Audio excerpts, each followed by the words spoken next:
It is very, very rare indeed, thankfully, that we have an aviation accident of this kind in central London. Indeed, I can't remember one in my lifetime.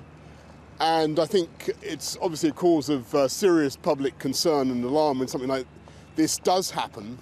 But it is immensely reassuring to see the way the emergency services, London's fire brigade, the ambulance service and the police are able to get to the scene so fast and to do such a fantastic job throughout the day.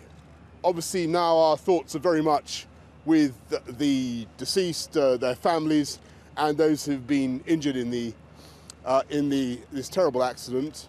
And clearly there will be questions in the course of the next few days and weeks about how it happened and what we can do to make sure it doesn't happen again.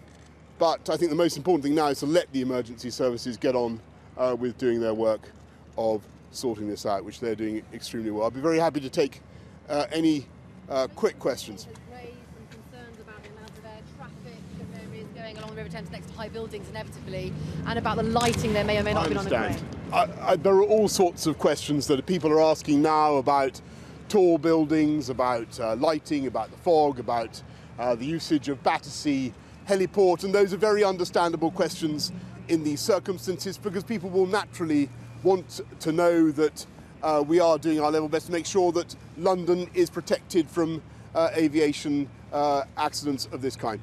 Those are matters that are now being investigated by the Civil Aviation Authority. It would be wrong for me now to preempt any of that. You'll understand that. Boris, how long have you been told that it might take for the crane to be removed? Well, we've just been having a discussion about that in the Civil meeting just now that's been taking place, and as I understand the discussion that we've just had, they're very confident that the crane is now secure and that it can be that the problem will be sorted out very shortly. But I can't give you an exact time, Dan. Can you describe the scene? Yes, I mean I think you can imagine. You'll have seen the pictures for yourselves. It's a scene of a tragic scene of the wreckage of a carbonized helicopter, and of course a great deal of damage done to an adjacent building. And it doesn't take a great deal to imagine what could have happened had that helicopter crashed into a bus or a heavily